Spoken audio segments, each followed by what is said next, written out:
On 28th of February 2026 on morning at 6:35 a.m., the world woke up to one of the most shocking military operations in recent history.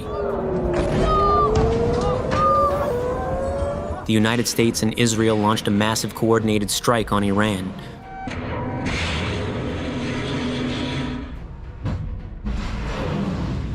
Targeting key military bases, missile facilities, and leadership compounds. Within minutes, explosions ripped through Tehran and nearby cities like Qom, Isfahan, and Karaj, while Tomahawk cruise missiles and advanced fighter jets from Israel hit several strategic points along the country. In a single morning, the operation devastated Iran's command and control systems. Among the highest casualties was Ayatollah Ali Khamenei, Iran's supreme leader, who was killed in a targeted strike on his residential compound. Supreme leader, the Ayatollah Khamenei, is dead. Leader Ayatollah Khamenei has been killed in his compound. Ayatollah Ali Khamenei is dead. Ayatollah Ali Khamenei has been killed. Alongside him, several top military leaders, including heads of ballistic missile facilities, defense advisors, and commanders of the Revolutionary Guard, were also eliminated. These deaths shook the nation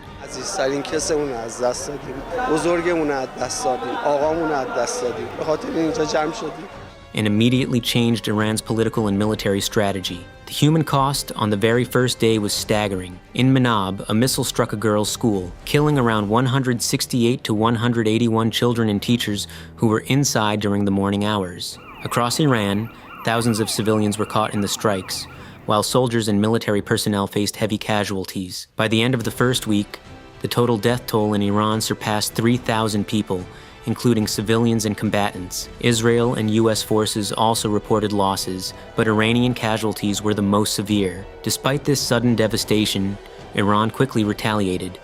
Within hours, ballistic missiles and drone attacks were launched at Israeli territories and U.S. military bases in the Gulf, including Bahrain, Kuwait, Qatar, Jordan, Saudi Arabia, and the UAE. The attacks extended even further, with drones striking Allied positions in Cyprus and other neighboring regions. The Iranian forces also warned that any further incursions would be met with severe consequences, signaling a new phase in the war. قدرت راهبردی که از آن دم می‌زدید تبدیل به شکست راهبردی شده. مدعی ابرقدرتی دنیا اگر می‌توانست از این مخمصه رها شود تا حالا شده بود. The conflict escalated regionally as Iran-aligned groups joined the battle. By late March, Houthi rebels in Yemen fired missiles at Israel, marking their first direct involvement.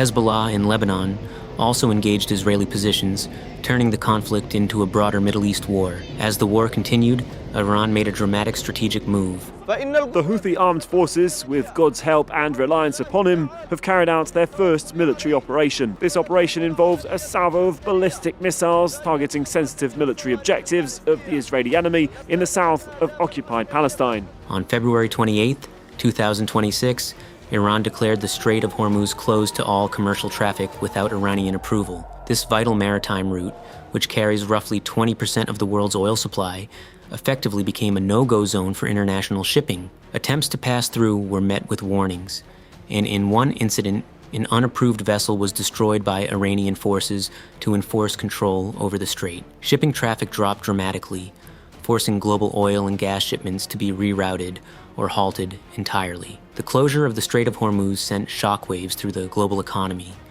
Oil prices surged past $115 per barrel, the highest level seen in years. Insurance costs for shipping in the Gulf skyrocketed, and major ports saw delays as tankers waited outside the dangerous zone. The ripple effect hit other commodities as well, from LNG to fertilizers, causing worldwide price increases and financial instability.